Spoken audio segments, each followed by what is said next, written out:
So today we're really excited to share some of the insights we've learned after launching hundreds of websites over the last 17 years. And like Katrina said, we hope this is really helpful for you. Shout out any questions you have along the way. We want the time to be really valuable for you.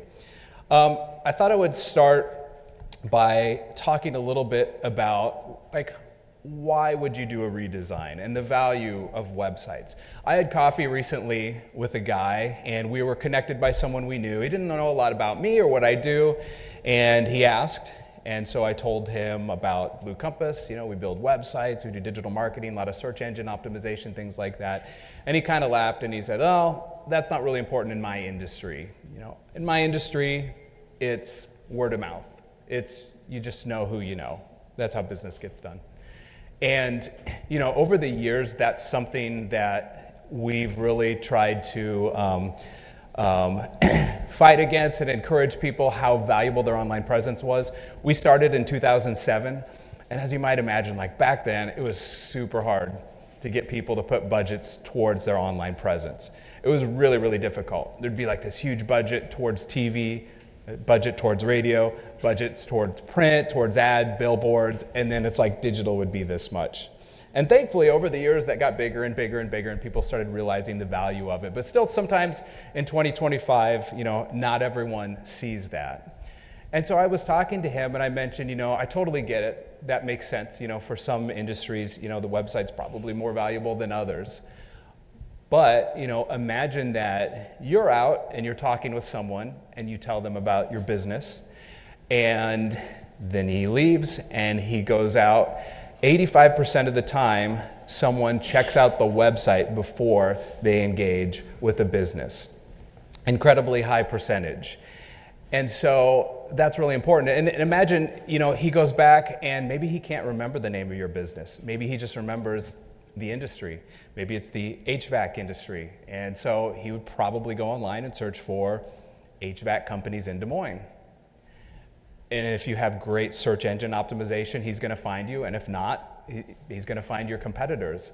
So I think in today's modern world, your website is word of mouth. Things have really changed over the years. And so sometimes that's the story that we try to tell. Generally, in presentations, it's not a best practice to share stats. I almost never do that when I talk, but I'm breaking the rule today just because I think some of these stats are so great, just on the impact that your website has on your audience. So these are some stats from Forbes and a couple other organizations. And that first one, like I said, 85% of people review a business website before engaging with it. Our online presence matters very, very much to our organization. 75% of people judge your company's credibility based on the website.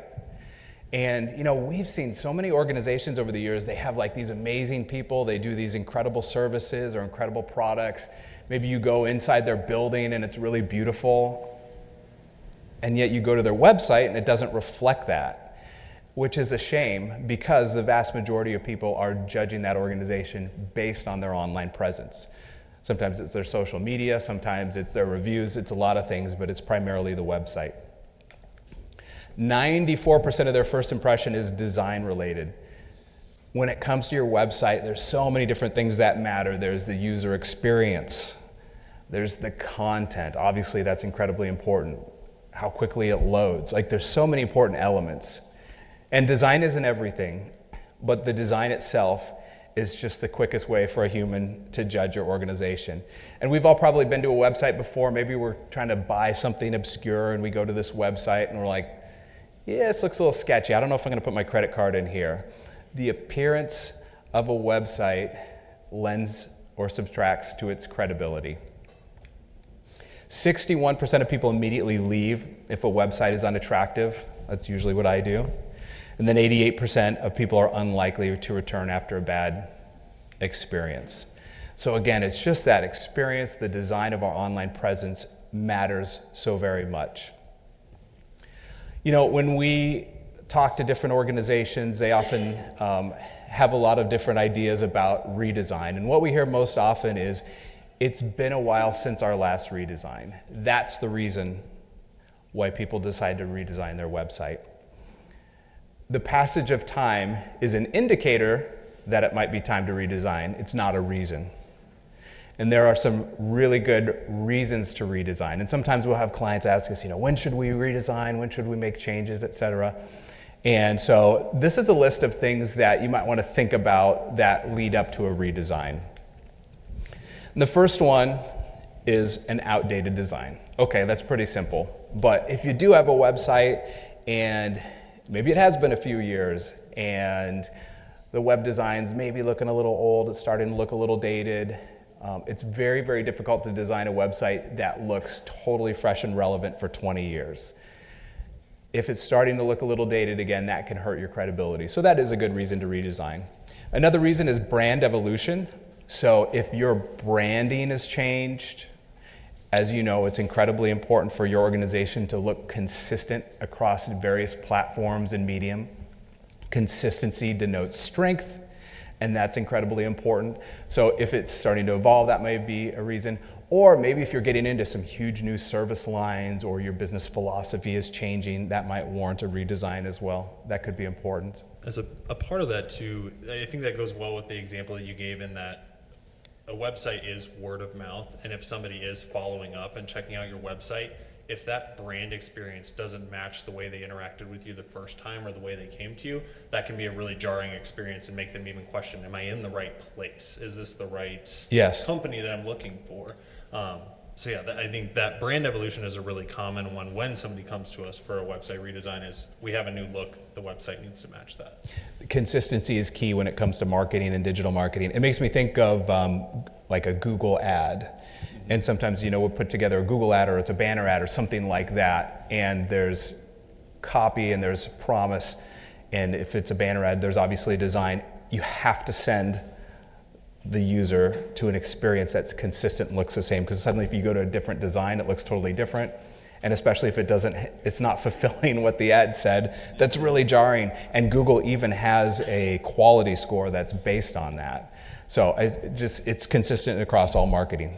Yeah, and I think that's one thing, if you take anything away from today, I think understanding some of these design concepts, but then applying them outside of that. I think that's a great example of like Google Ads even takes into account consistency with the keywords you're searching for. That has necessarily nothing to do with website redesign. Yeah. So yeah, there's a lot of value there. Quality score, that's right. Poor SEO performance. So another reason to redesign often is just your search engine optimization isn't there. You're searching for your product line, you're searching for your service, and your competitors are beating you every time. Now that can often and usually be overcome by doing really good SEO on your website. And that can be in the form of copy, of words, of changing things like meta titles and meta descriptions. But often too, it's the user experience. SEO isn't just words on page, it's the whole experience. So it's how quickly it loads. It's how users are interacting with your pages. I mean, if users are going to your website and they're staying for a long time, their sessions are lengthy, they're going to different pages, that's a super good signal to send Google. Now, Google watches what people do on your website. So if people are having that experience on your site, you're probably good to go. Maybe you only need to change a few words. The programming matters a lot too. Sometimes we see like WordPress websites especially that just have a ton of plugins on them.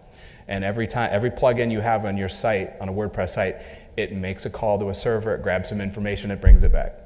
Makes a call to a server, grabs some information, brings it back. Same with marketing pixels. You got a Facebook marketing pixel, you got any type of marketing pixel, it grabs some information. That's not to say they're bad, but some websites just have so many of them, it really slows things down, and so that can hurt your SEO.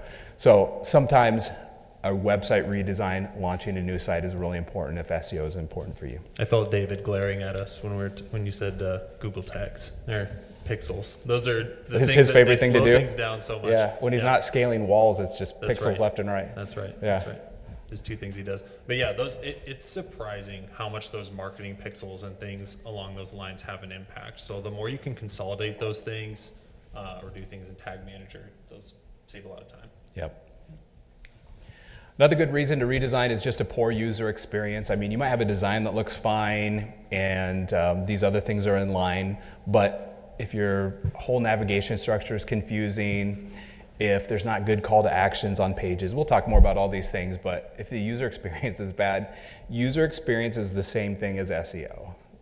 User experience is the same thing as good design in a lot of ways, so that might be a good reason to redesign. Technology updates, so as things change over the years, sometimes you just have to launch a new website because yours is old school. So for instance, I remember when we first started Blue Compass, we would build mobile versions of websites. So there'd be a desktop version and then a mobile version, 2 separate versions of your website. And that's how everyone did it. But that's pretty lousy because you're competing against yourself in search results sometime, and you have potentially different copy and experience on one site versus the other. Okay, so then responsive websites came to be over the years, and they conform to the size of any device you see. AMP pages are another thing. That's kind of a geeky thing to talk about, but like AMP pages aren't really a thing. It's another solution that Google had. Yeah, there's been fads like that that have come around. So many. So because of that, again, if you launch a website and don't touch it for 20 years, it's going to become outdated. And 2, another thing is over the years, we notice Google and other search platforms and AI platforms become more aware and more wary of the security of your website. So for instance, if you don't have an SSL certificate on your website, that's not a great signal to send, and that's a negative signal for Google when it comes to SEO. So you have to have like a secure hosting environment. There's lots of different signals, which brings us to security concerns. Again, old websites often have really bad code. They're easily hacked. Good reason to redesign. Yeah, us as marketers, we also love forms, and those forms can be a good way to breach security if your CMS isn't set up to keep those secure, or make sure you have the right information being submitted through them. So another common thing for where us marketers cause trouble for the back end team. That's true. So those are a few reasons to redesign, but I think the number one reason to redesign your website is really pretty simple, and it's lack of results. If you're not getting the results that you want, you're not getting the form submissions, you're not getting the leads, you're not getting the sales, the signups, whatever that might be. Now that might be able to be improved with some updates to your current website, and it probably can be, but it might be necessary to redesign and refresh and reassess. So for us, time is an indicator, but not always a reason. Often it comes back to lack of results, and that's really important for us, for you, for anyone who's redesigning a website. This is a example of a website, kind of a famous case study that got redesigned, and a slight improvement, I thought. And I feel like for all of us, we see this, it's like, yeah, they definitely needed to redesign, and this got them better results. It was a huge improvement. The first one looks like it was designed in like 1997. Pretty lousy. Pretty evident it needs to be redesigned, and thankfully it was. But sometimes the website can look pretty decent and it needs a redesign. And this is another example I saw. This is Penta, which is a app, like a personal finance app and everything. And this is a look at the homepage. We won't scroll through the entire site, but it actually looks pretty clean. It looks like a decent design to me. And they redesigned it. And they did a lot of different things, but this is just a little bit of the redesign that they did on the homepage. And actually, it doesn't look like super different. It doesn't look too different, but it got them an increase in about 50% conversions in a couple months. And they're looking for people to sign up and download the app. So it worked really well for them. And it's not just the homepage, it's all the other pages, it's the code of the website, it's that content architecture, the navigation, there's so many elements of the site. But just this homepage and everything was effective for them. Anything jump out at you that you think is better about this design? Yeah? Yeah, that's right. I love that. So the one on the left is called hamburger navigation, those 3 lines, was super popular back in the day, and that's generally, we feel that's kind of a no-no today. It depends on the site and the reason and everything, but all this stuff is changing all the time. We've launched websites, a couple years ago that did things we wouldn't do today because the technology changes so much, because Google changes so much. But yeah, I think that's a great one. The navigation is just so much more evident. Anything else?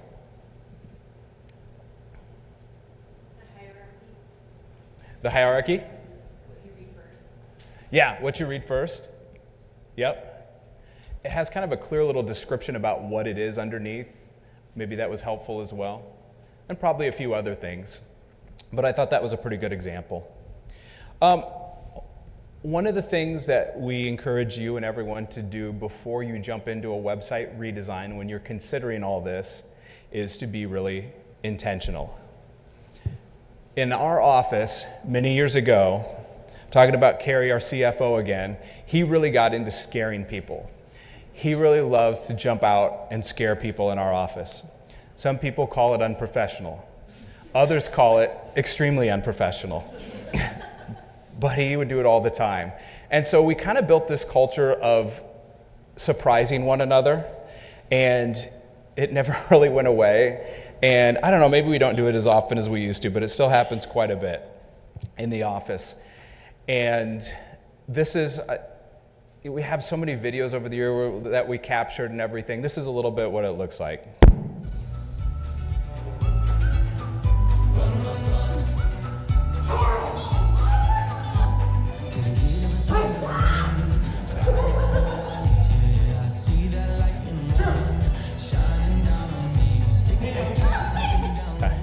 I like the mid-sentence rebrand before you started the video from scare to surprise. Yeah, sure. That was I was hoping no one would catch that, yeah. Yeah, delightful, the surprise and delight, I think.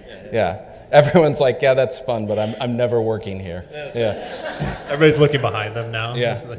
So Melissa, one of the team members on our new business team, was walking through the hallway upstairs, and she heard Kerry around the corner. Kerry created all these scares, hijinks, so she's like, I'm going to scare him. So she jumped around the corner and yelled and scared him. Except it wasn't Kerry, it was Dalton, our maintenance guy. And Dalton, our maintenance guy, very quiet, not very social, not real big on the hijinks that go on around here. And he was just absolutely terrified and frightened and wanted no part of it.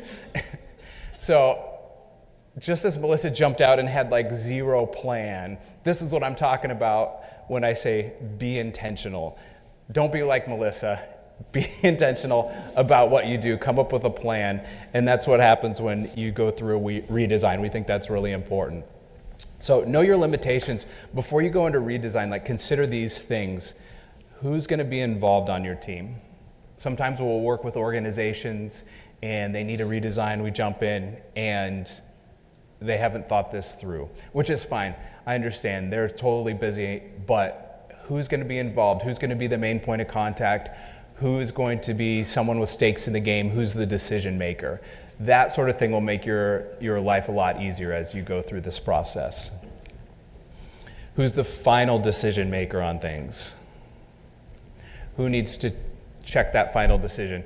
It's really difficult if you design this website or you get really far down the process and then the final decision maker hasn't been involved at all. It's like, oh, I need to go back and change this.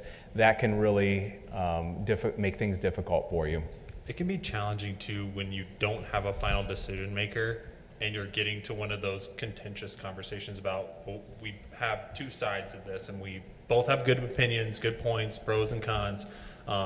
There's not necessarily a wrong answer. Having that final decision maker there to say, this is the way we're going to move forward and break the tie is really important. And we've seen that time and again save a lot of time. Yeah, versus a committee where there's no one final decision maker. Yep. What's the scope of the project? Like, if you can define that early on, it'll be really helpful. And that doesn't seem difficult, but sometimes it's like, as you go throughout the process, you're like, maybe we should throw this in, or oh, maybe we don't need that. But just simply defining that scope of the process up front really helps. What's the deadline too? What's the date that you want to launch it? And that might be feasible, maybe it is, maybe it isn't, but have that in mind at least. Okay, this is a date, but it's okay if it launches in Q3, or whatever that might be. What's the goal? Jay will talk a little bit more about this, but then what does success look like? And this is one of the things we ask clients a lot when they're looking for a website redesign or any project really. You know, if you launch this website and then 1 year from now you say, wow, this has been an incredible success. I'm so happy we launched this new website. This was totally worth the effort. I'm very happy about this. my boss is really happy about this. What would make you say that? And answering that question can be really helpful. All right. So going through, Drew touched on this a little bit. What does success look like? What are your goals? Oh, shoot. Took me backwards. There we go. The first is, what is your goal with this new design? If you had to narrow it down to one, maybe two things, what is the objective? We need to align this with our brand. We need to increase conversion rate on the site. We'd just like more visitors to the site. What does that look like for you? And how do you agree on that as a team, a committee, an organization, whoever it is that's going to be involved? You need to be aligned on that, because if everybody's coming to this redesign with different agendas, it's going to be really hard to move forward and agree on everything. Second note here is similar. What are you optimizing for? So at every decision in the process, you're going to have to make dozens, if not hundreds of decisions when you're redesigning a site. When it comes down to it, is it this decision in service of our goal for this site? Does it actually make progress towards that, or does it actually hinder it? Or does it potentially get in the way of that, or service some other goal from another team or somebody else's agenda? So making sure you're aligned on, when we're tweaking the dials on this design, what is that moving towards? So one example that would be conversion volume. So if you're just looking for, we need more leads in the door, our business development team needs to be busier, we need more leads, that's going to be a different conversation than if you're talking about conversion rate or something along those lines. So conversion rate, again, the things that you're going to do for a site may be slightly different if you're talking about conversion rate. We'll talk about this a little later with homepage design, interior page design, navigation, ways that you can improve your conversion rate. But like, is it easy to find ways to convert on your site? Is it easy to get in contact with your business via your website? Or is all that kind of hidden somewhere on some page that nobody can get to unless they're 3 clicks in? So conversion rate is a common goal. Another being just traffic. A lot of people move away from this as a goal, thinking, well, I just don't necessarily want just more volume to the site. And that may be the right answer for you. But if you're in, for example, an industry where thought leadership is really important and you want to be known as the expert in that space, maybe a good objective is just getting more SEO-based traffic to your site, more organic search traffic to your site. Therefore, traffic may be a good objective as a team. All right, and then engagement. Engagement has become more and more prominent, especially as we start thinking about user experience. It was really hard to measure before, and I don't feel like we heard that as much from clients, but especially of late, clients really considering, how do I increase the engagement of users to my site? How do I make sure that they're really active, they're looking at more content, they're spending more time on my site, they're doing the types of things on the site that we want them to? It's a really good goal, and again, requires a totally different set of types of tactics and actions that you would need to take to achieve that goal. And when you say engagement, it was harder to measure before. Are you talking before Google Analytics 4? Correct, yes. With the advent of Google Analytics 4, prior to that, it was kind of more subjective of what you believed engagement was. GA4 now has a metric called engagement rate, where if you spend a certain amount of time on the site, or you take a certain number of actions or convert on the site, that counts towards your engagement rate. And so it makes it really quantifiable. What is engagement on a website? What qualifies as engagement on a website? Yes, so engagement would be any, as GA4 defines it, it would be any events that you have that you're collecting data for on your site. So if a user takes 2 or more of those types of events, or they convert. So a conversion would be any key events you've listed on your site. Usually that's like form fills, phone calls, emails, things like that. Because you can go into Google Analytics 4 and basically say, this is a conversion. I want someone to fill out this form and hit submit. Correct, yes. Yep, and if you aren't measuring that and you don't have a good way to look back on that, it's gonna be really hard to have engagement be your objective, because you don't have anything to compare it to. Yeah. If you're not measuring stuff like that and you want to in Google Analytics, we can give you a hand with that, not to be too salesy. But, or, I mean, you could probably look it up online and figure out to some degree to how to do that as well. But that is really important, to be able to measure that sort of thing. And that's true of any goal. I think any of the things you have up here, conversions, conversion rate, traffic, if you don't have a proper GA4 setup or whatever other analytics tool you want to use, it's going to be really hard to quantify what this looks like or even what you're shooting for. All right, and then we have brand cohesiveness. Again, this is a little bit more qualitative and less quantitative, but if your site right now is all blue and your brand is now orange, brand cohesion's low. We need to make updates there. So that could be your goal, is just how do we reinforce the brand on the site, whereas the site today is not aligned. All right, next is a really important thing to be intentional about. Have an opinion. We are all Iowa nice here. We all don't want to tell anybody that we feel a certain way about their design. And that's fine. I think that's a good instinct to have. But you have to come into a redesign with a healthy sense of opinion, because if you don't, you're going to end up with something you're not happy with in the end. The first step here, first question we would give you is, what do you like or not like about your current site? What is it that stands out to you or just bugs you so much? Is it you have a hamburger menu on every size of screen that you see? If that's annoying to you, write it down. It doesn't mean that you necessarily have to change it. There are going to be things that you don't like that you don't necessarily change in a site because it turns out to be the right decision. But writing them down and seeing, oh, Joe has the same opinion about this as I do. If there are 4 or 5 of us on a committee of 7 people that all align on let's remove the hamburger menu, it's probably a bad idea. Let's get rid of the hamburger menu. Next opinion thing would be, what would you do differently given the chance? If you were around when this site launched before, what would you do differently? Is that process? Is that we would have done content first? We wouldn't have done the design. What are those things that given that chance you would have changed? We've launched over 300 sites at Blue Compass, and there are things looking back early on that from a process standpoint, we probably would have done differently, and we shored those up, and we've come up with a really efficient process today. You don't get as many bites at the apple as we do, but it's amazing how big of a difference it can make just looking and reflecting on what would have gone differently in the past. All right, and then what problems does your new site need to solve? So this goes back to your goals. What are the things that stand out to you on the site, or things that you have goals for as a business that need to be reflected in this design? Another good question here is, what would you be disappointed if the site didn't include it? I think that's a good question to ask yourself or ask a team. What would you be disappointed if the new site didn't have this feature or didn't have this piece of content or this design element? Yeah.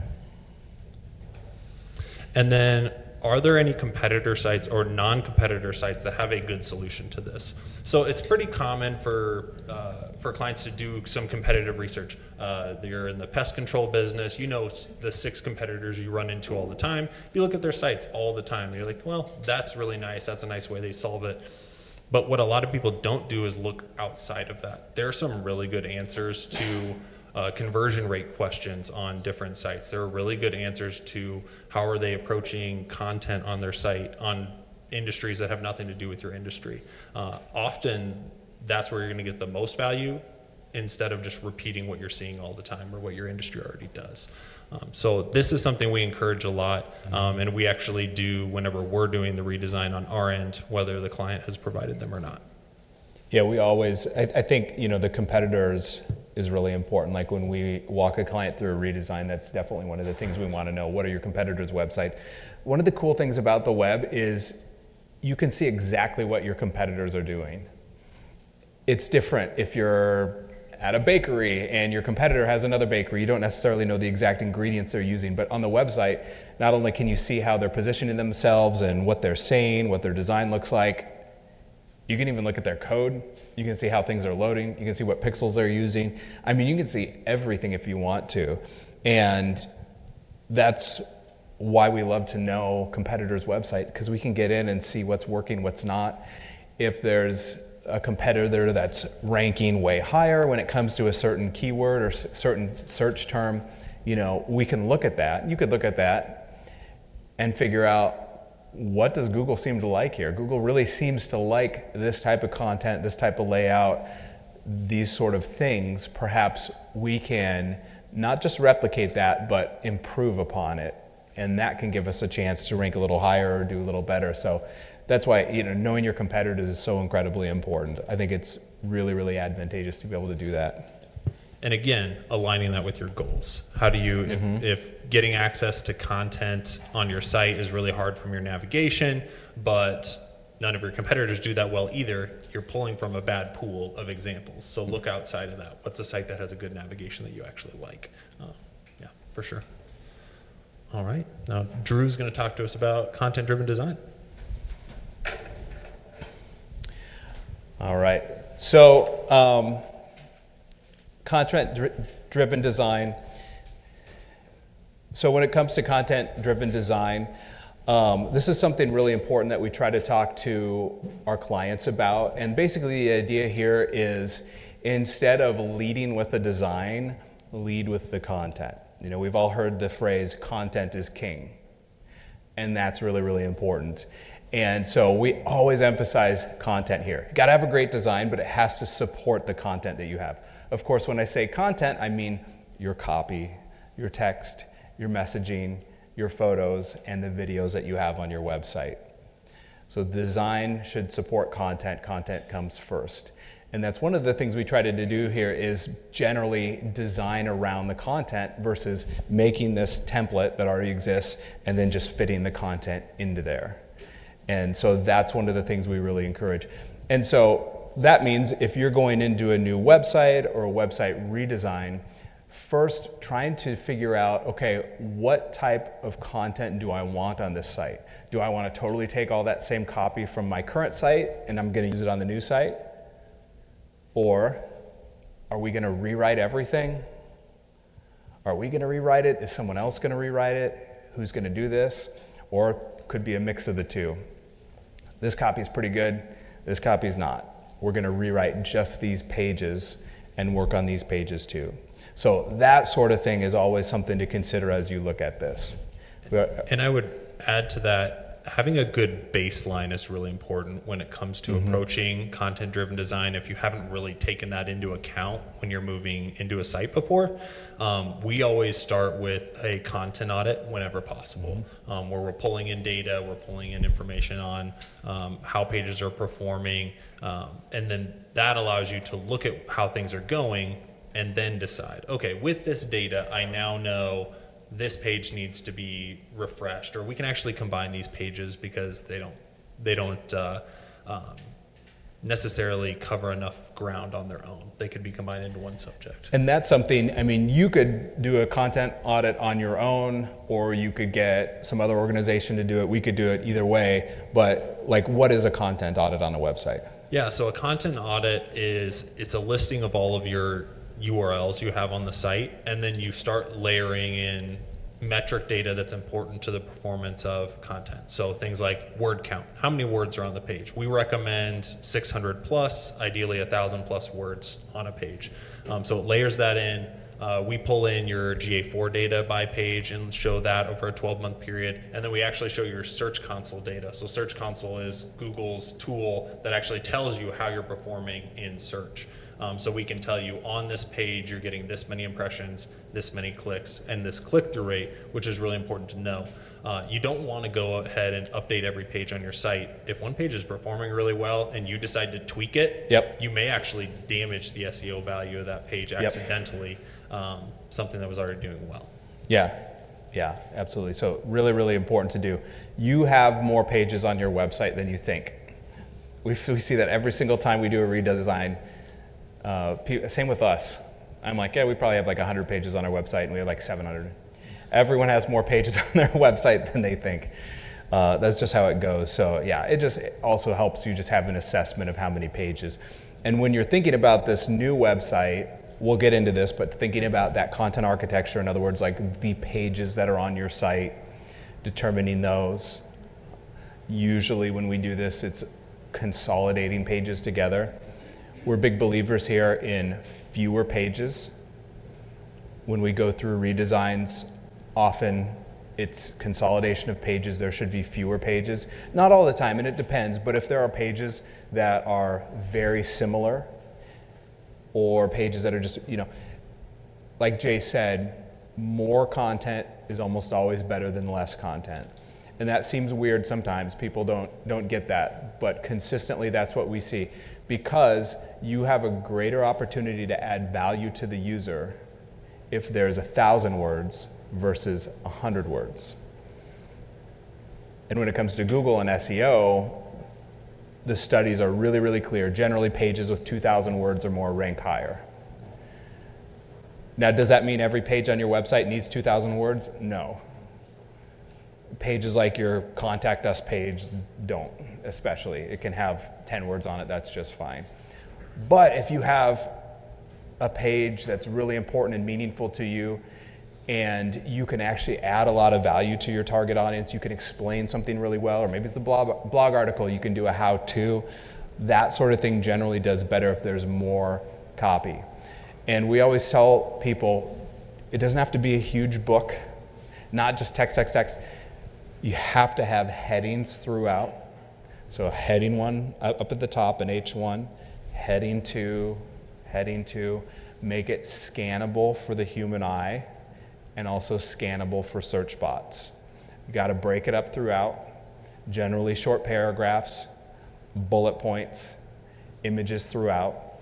I mean, you think about when you read a web page, that's probably a better experience than just reading nothing but text. And we see, on really well written like blog articles, like we see hundreds and hundreds of websites we look at the stats on, and it is not uncommon for a really good blog article to get 9 minutes time on page on average. 10 minutes, 11 minutes. The most I've seen is like maybe 17 minutes. That sounds like a lot of time. But if you think about it, if you are looking into something you're really interested in, or if you're really doing some research, you'd probably spend a lot of time on a page that you really care about. And if you can create pages where your target audience actually wants to spend time and do spend time, that's an incredible signal to send to Google. Google loves seeing that because Google says, oh, man, people are spending 8 minutes on this page. That's a lot of time. Maybe I should send more people to that page because it seems like it's a good experience. So that sort of thing is really, really valuable. Yeah, we every once in a while somebody will come to us and say, well, there's actually no documentation in Google Search Central or in any of their SEO documentation that says more content equals better performance on Google. But John Mueller of the Google Search Relations team has said it does drastically increase your surface area for success because your chances of answering a question appropriately or having a better answer to a question goes up drastically if you have 2,000 words and are answering several questions rather than 300 words and answering one specific question. And sometimes people say, well, that's a long way to scroll. But people don't have to scroll. They can go to the point they want to and then they can leave. You're not forcing people to scroll. People can do whatever they want to do. It's not essential. And people are very comfortable scrolling on their phone or on the web these days. Side note, the content has to be great, has to be valuable, has to be well written. Do not write any more words than is necessary. You can't have any fluff or anything like that in there. So you can't force it. It has to be natural. So this is why writing for the web is really like an art. It's hard to do. You want to appeal to Google, but you also want to appeal to your target audience. You want lots of really great content, but you don't want to create too much. So these are some of the things we juggle all the time, and sometimes it's difficult. All right. Homepage layout. So every Christmas time, Carrie and I create a video for our team. And it's just kind of the end of the year fun thing that we do. It's something different every year. And so this year we decided to film a little video. We called it Blue Compass Murder Mystery. We wrote a script and everything. We filmed it. We showed it at our Christmas party. And in this little film that we made, he and I dressed up as every one of our team members, all 36 of them. And we had this whole murder mystery story. Someone got murdered, and it was all trying to figure out who the murderer was. It ended up being one of our dogs in the office. But you can see some of our very impressive outfits that we did here. So I thought it was really cool. It was really fun. Carrie and I are like the most visible here at Blue Compass. I mean, we're probably out in the public the most. Most people probably know us the most. But at the same time, we're probably the least useful and important people here in a lot of ways. My team members seem to agree with that. Because like we don't really do the real important work. We're just kind of here in a lot of ways. Like the team does the real work and everything. So I think it's the same thing for your homepage. Your homepage is often the most visible, but in a lot of ways, your homepage is the least important page on your website, which sounds odd, but let me explain what I mean. I think your homepage is a hub, it is not a destination. Very few people are like, ooh, I want to go to your homepage. I gotta check that out. I wanna spend some time on your homepage. A homepage is really a hub. In a perfect world, no one will ever go to your homepage. In a perfect world, no one will ever go to your homepage. That also sounds very weird. Why would I say that? Because in a perfect world, you have such exquisite search engine optimization that someone who doesn't even know about your brand does a search and goes right to the page that they care most about on your website. So your homepage is still very important. For most of us, the homepage is the most visited page. But remember, it is just a hub. And so I think there's probably three main things that our homepages should do. The first one is represent your brand. We talked about this a little bit before, but it has to be consistent with your brand. It has to be a really good experience when it comes to your brand. Have all your branding, people go to it, okay, they get the vibe of who you are, and they get the feeling of who you are. What type of feeling do you want your brand to evoke when you get there? The best homepages give that vibe right away. The next one is just be a launch pad for your website. When someone gets to your homepage, the page that they're looking for should be 1 or 2 clicks away. So it is an art to come up with a really good homepage and navigation. We'll talk more about navigation. How can you get people to where they want to go quickly? Could be through the main navigation, maybe there's secondary navigation, maybe there's some buttons or call outs throughout. So it's really an art because you want to send people to where they want to go, but you also want to send people to where you want them to go. And you have to balance those two things. And that's why when you go through a new website design or anything, one question you should answer is, what's the number one thing I want people to do when they come to my website? For most of us, there's probably a lot of things we'd like them to do. We want them to fill out this form, we want them to do this, we want them to read this. But if you could just have your target audience do one thing when you get to your site, what is that? So think about that and define what that is. And if you know what that is, then you can casually point people in that way no matter what page they're on. And some of this goes back to what Drew was talking about in the be intentional section too, or when we talked about goals. If your goal is to increase conversions, you should have prominent CTAs as a part of that homepage that take them there. If your goal is more traffic or easier access to content, that's all accessible via the homepage. How do you build the homepage with that in mind? Don't stop at, does this represent the brand? Does this feel like it matches our color scheme and our brand guide? If you stop there, you are going to be disappointed in the amount of engagement and amount of utilization your site gets because now it's just a billboard and it's not a actual living, breathing thing that you can find all the content that you need. Yep. And then lastly, clarify your purpose. Of course, your about page can do this as well. But when someone comes to your website, they should know exactly who you are, what you stand for, and what you do. Who you are, what you stand for, and what you do. We've all gone to a website before for one reason or another, and we're like, I don't even get it. I don't even really know what does this organization do? I don't get it. And it's really confusing. So that example I showed earlier, maybe that's one of the reasons it succeeded more, because it made it really clear what it did up at the top, and before it was a little more vague. So make it really clear, what's your organization's purpose, what do you stand for, and what do you do? that should be really clear on the homepage. Okay, we're going to run through 3 examples real quick, and then we'll do a break. All right, so I thought we'd look at some home pages here. And the first one, so this is like a luxury, I'm going to load it, so watch it load here.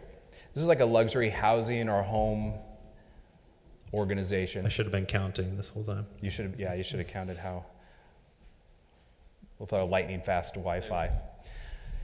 Called 25. Okay, look at this. I move my mouse around, and we have a little parallax scrolling. Is that the term we should use? It's kind of cool. It kind of looks like a magazine cover. I think it's a cool design. Okay, they have a purpose down here. And so let's scroll. Oh, check that out. It's like 6 scrolls in. There we go. Yeah. So let's scroll back up. Cool factor. Okay, they specify a little bit more, really big text. Really big copy. Lots of motion and movement I'm seeing here.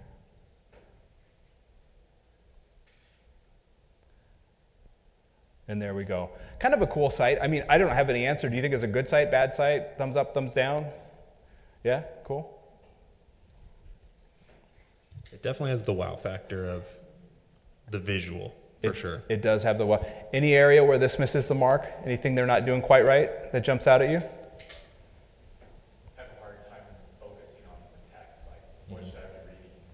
Yeah, that's a great point. There's like 3 different areas right here. So that's the lack of focal point. Sometimes that's an issue. Everything feels important all at the same time.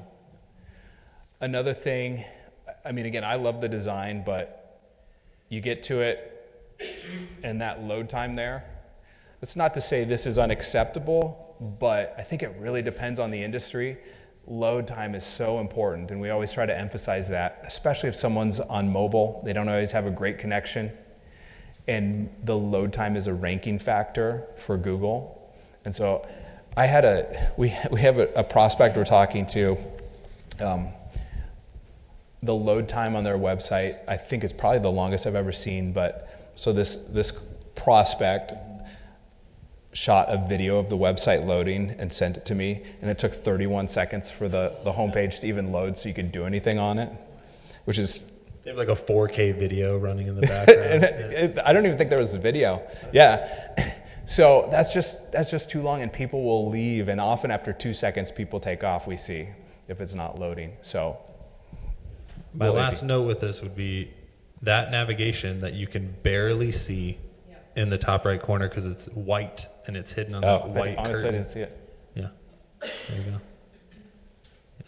Yeah. So accessibility of the navigation using hamburger menu. But it's a no-no. A for cool factor. Cool factor, yeah. It's another website called Lemonade.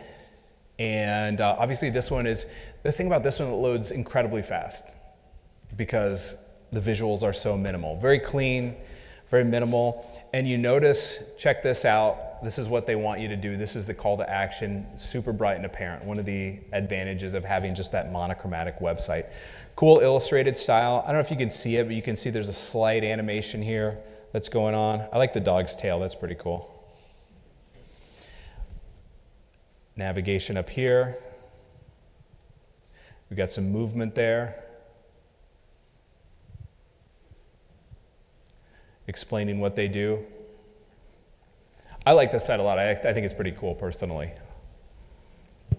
Any notes from the group on things you like, things you don't like with the site? I feel like the almost 5-star insurance company draws your eye. They're like, we need almost 5-star.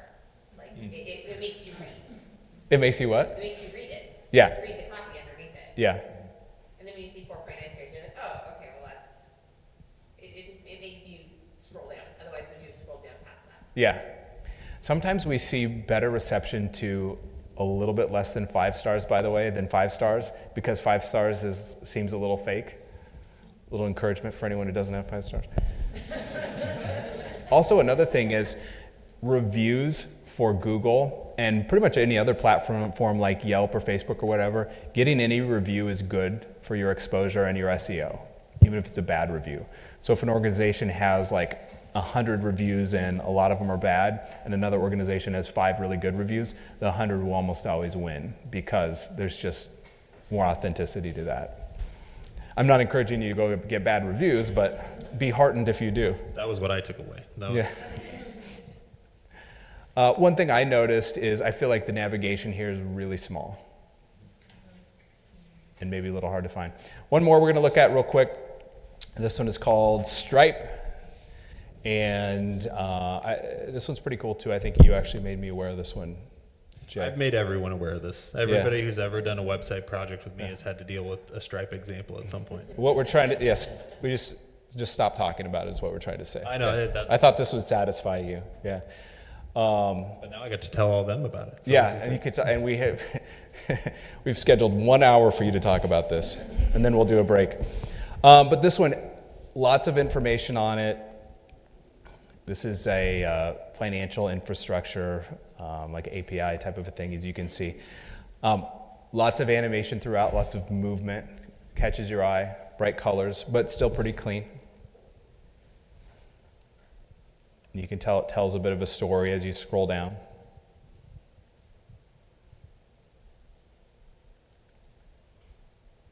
Or a lot of bit of a story. Lots of stats, again, a lot of information, more information, more information. One thing I really like about this site is yes, it's very pretty and there's lots of cool animations and things, but the actual content does a lot of work for the brand because they're in the fintech category, so security, reliability, uptime, simplicity of implementation, like you need to sell all of that to a customer before they're going to be willing to develop a tool on top of your platform. And just with their homepage, they're able to check a lot of those boxes off pretty fast. So that's another reason I think it's good to look at not only your competitors, because your competitors may be doing a good job of that. How do you emulate that storytelling? But then non-competitors, like we don't compete with Stripe, but I use this as an example all the time because it is such an eloquent way to show your whole brand story and how you provide value to your customers in a pretty quick way. One thing too that we do like about this website is it uses a lot of diagonals and then movement to push the eye and the user down the page, and sometimes we see some good results with that, especially with like things that kind of point downward or animations that go in a downward direction. That can encourage more scrolling, and the more scrolling you do, the better. We look at a lot of scroll maps, which are kind of like heat maps that show how far people scroll on websites. And again, it's okay if people don't scroll to the bottom of your site, but the more that they scroll, the better.